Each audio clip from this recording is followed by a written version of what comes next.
O sector inmobiliario afirma que as 10.000 vivendas anunciadas pola Xunta serán insuficientes para abastecer o mercado. O 2025 foi un ano de moitas vendas de inmobles, chegando a máis de 700.000 en toda España. Esta semana, a Xunta de Galicia anunciou que se investirán 2.000 millóns de euros ata o 2030 para acadar o parque de 10.000 vivendas públicas e ter opcións para que os galegos poidan acceder a un fogar. O sector inmobiliario afirma que son necesarias, pero insuficientes para dar resposta á demanda actual. Todo que veña é benvido, pero creemos que, en 4 anos, ahora mismo, coa necesidade de vivienda que hai, creemos que son poucas, porque ahora mismo xa se estima que en toda España hai alrededor de un déficit de 1 millón de vivendas, e a verdad que fai moita falta tanto o que sería a iniciativa pública como privada. Pero sabendo que moitas veces o público se retrasa bastante máis do que dan un plazo a 4 anos e normalmente suele tardar máis.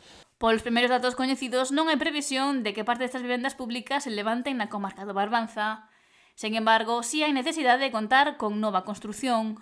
Nestes casos normalmente concentran todas as grandes cidades, non? A mellor de 10.000 viviendas, prácticamente se levan o 90% seguramente entre A Coruña, Vigo e Santiago, e algunha vivienda, pero despois zonas ou como pode ser a nosa zona, como Boiro, como Villagarcía, como na nosa contorna, mesmo Vilagarcía de Arousa, son moi necesarias. Ahora mesmo o que pasa, estamos vendo co alquiler o que hai, que é un auténtico disparate, os precios como están subindo, non dura nada a vivenda, e no mercado da venta casi vamos a 3/4 do mismo. Todo o que sale en precio e demais se está vendendo en cuestión de semanas, e moitas propiedades das que nos chegan a veces xa nin para venta, xa non falamos de aluguer, que non chegan, nos non chegamos a veces nin a anuncialas. Outro dos obxectivos das 10.000 vivendas públicas é contar con opcións accesibles dende o punto de vista económico, algo indispensable dado o incremento do prezo do alugueiro.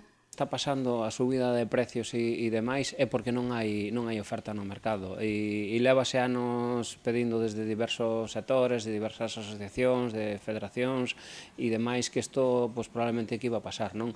Unha é dándolle o que se reclama moitísimas veces, dándolle garantías xurídicas a un propietario para que poida poñer vivenda no mercado de alquiler, e de outra maneira, incluso que os bancos apoyen a promoción privada tamén, non? Porque realmente un dos problemas que hai, os promotores non están encontrando financiación, ou teñen, o que pasa é que atopan moitos atrancos a hora de financiar unha promoción. Entón, eso fai que se alargue todavía máis. Sinala que na actualidade falta vivenda, pasando dunha burbulla inmobiliaria que estalou no 2008 a ter escaseza de opcións no mercado, e con altos prezos, sobre todo no alugueiro.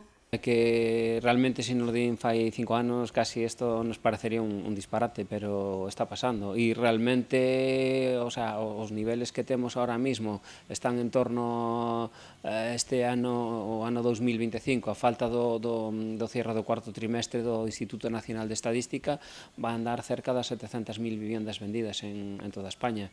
Eso no pico da burbulla no ano 2024 vendéronse 900.000, pasamos o suelo que foron 300.000 no ano 2013, que foi o peor ano da toda a serie histórica, pero estamos xa casi en máximos.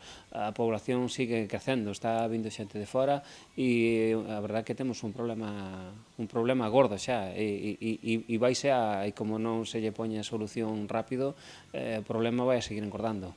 E afirma que non se ve unha solución eficaz ao curto prazo neste aspecto. Porque, se xa nos vamos ao plan de vivenda que a 4 anos, unha promoción desde que empezas de chan, desde cero, como mínimo, xa facendo moi rápido, vámonos a 2 anos e medio. Despois estáse propoñendo, moitas veces, do que se lle propón tanto a concellos como a Xunta de Galicia ou como a nivel nacional, moitas veces ou ben cambios de uso, ou ben que se incentiven as rehabilitacións, calquera medida que veña é benvida, pero realmente teñen que ser áxiles xa. Tampouco non podemos esperar sempre a que veñan as eleccións para anunciar medidas e despois vamos a empezar unha vez que ganemos as eleccións e nos vamos a 4 anos, porque realmente o vivir moita xente necesita vivienda. Estás a explorar a opción de retomar obras xa iniciadas, esqueletos que quedaron a medio construir e que poden rematarse para dotar de máis vivenda ao mercado. Alternativas que se están a impulsar, por exemplo, en algúns puntos de Ribeira. As medidas, ainda que sean pequeniñas, é aportar un gran de area que, bueno, son necesarias tamén. Aquí en algún caso se fixo, pero, bueno, realmente é que o que sale a venta, pues, está durando moi pouco. Cando antes unha media xa vendendo rápido, máis ou menos, era entre 3 e 9 meses o que se vendía, pero ahora, xa vos digo, o sea, prácticamente se está vendendo dentro do mes. O que nos pasa, falo con compañeiros do resto do sector e prácticamente estamos todos máis ou menos igual. O que a veces se tarda en vender, pois, a mellor son propiedades, pois, que teñen que salir ao mercado ou que se teñen que restaurar por completo, como poden ser casas ou como poden ser pisos que a mellor pois, non teñen as condicións para entrar a vivir. Polo que reitera a necesidade de contar con nova construción para ter máis oferta e que os prezos comecen a baixar.